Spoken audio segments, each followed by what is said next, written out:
We're going to be comparing the CCM 385CL, which is shown on the left, to the CCM 390D LME, which is shown on the right. And I'm making this video to basically just make it easier to decide which one to buy if you are stuck between buying the two, because two are very, I have to say, unique models in the way that they're built and their functions, and really definitely must-have models. This one retails for $260 and this one retails for $250, which is over $500 if you want to buy them as a set. But I have to say they are very much worth it, and I'll get this started.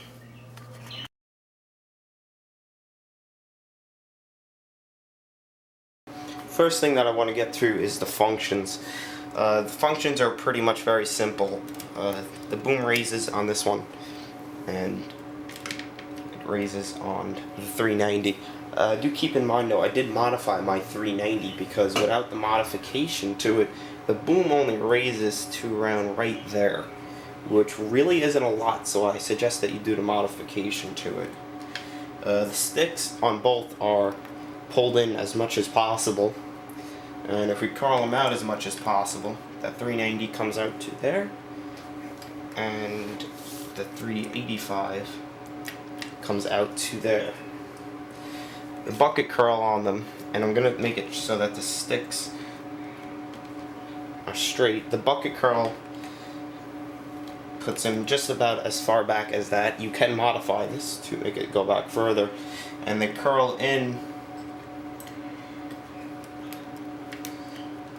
as far as that. The 385 is standard curled in like that. The 390, I modified that also. Without it modified, it only curls into around right there, which is very disappointing. The doors open on both machines.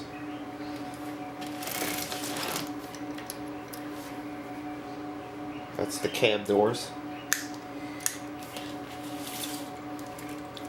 And on both machines, the service doors open as well, as you could tell.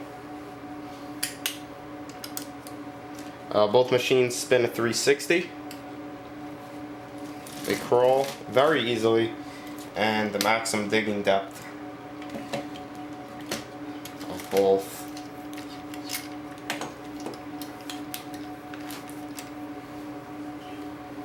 is to right there. Obviously, this one's going to have a little more deeper because it's set up with the long boom and the I guess the shorter stick. The appearance of both of them is pretty much the same. There are some differences on the DL in paint and build wise. Obviously, you have the different boom and stick and bucket, but for more different reasons, the cab on the 390 is completely black, which gives it a very unique look. I probably like the all black cab better, and the top of the counterweight on the 390 is filled in, unlike the 385 where it goes completely through, which I do not understand why they did that, but for some reason they did do that. Besides that, it really isn't any different. Obviously you have the different decaling because it is a different machine, but besides that, the major difference is the boom, stick, and bucket. Now I'm still undecided which one I like more, and I have owned them both probably I owned this one over a month and this one for around 15 days. I'm still very undecided on which one I like more. At the end of the day, it's really a preference of not which model is better, because they're both equal, I believe, but it's more of which appearance you like more. They both have the same amount of detail, and it's really, like I'm going to say again, is which one you like more. I do believe that the 390D LME is more balanced size-wise, because as you can tell, if you don't like longer booms and sticks, you're probably not going to like the 385, because it's a very large model when you do compare it to this. This one looks a lot shorter than this one does, and I think that I like the ME better because it looks more balanced. It's not, doesn't have a huge boom sticking out or anything. if you're trying to decide which one to get, the 385 or the 390, and you only have the option to get one, it's really not more to decide which one has more detail or is built better, because it seems like whenever we do buy models these days, that's what we look for. And in this case, they are both built exactly equal and have the same amount of detail, so there's really, one isn't better than the other.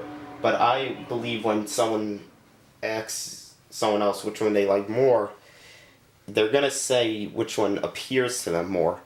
And me personally, the 390 is very cool, and I did say that it is my favorite so far, but personally, I think in the long run, the 385 is going to be much more appealing to me, because I don't see that many mass excavators around, and it seems like whatever I see in person, I like better in a model form. And if I had to choose one to suggest to someone to get, if they were trying to pick, I would probably say the 385, because I believe that it has more longevity. The 385, with its standard boom and stick, can do a lot more than the 390. For example, the 390 mass excavator, or any mass excavator, will most likely be seen on a large excavation project, golf courses, residential projects, etc. Where the 385 could be seen on sewer jobs on a residential street, foundation jobs, a variety of things. But not only that, but it can do more. And what I mean by that is it can lift pipes, it could lift stuff, lift trench boxes. With a 390, 90% of the time will just dig, and you won't really see it lift stuff or, move stuff around. Not saying that it will never do that, but that's why I think I like the 385 more, because it can do more. And in model form, you could display it in many different ways. You could display lifting stuff.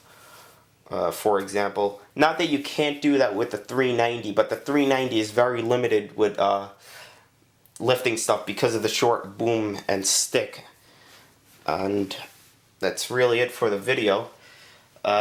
If you're trying to decide what to get, I'm going to tell you to go with the 385, because like I said, I think that you could do much more with it. So that's pretty much it, guys. Hope you enjoyed this video. I tried a little different thing with the editing, because I've been trying to think of do something to make my reviews more organized, and I'm going to do this with the reviews as well, so let me know what you think. This is my first try at it, so I do have to tweak a little things and really perfect it, and see your feedback with it as well. But I hope you liked it, and let me know what you think of it in the comments, and let me know which machine you like better in the comments.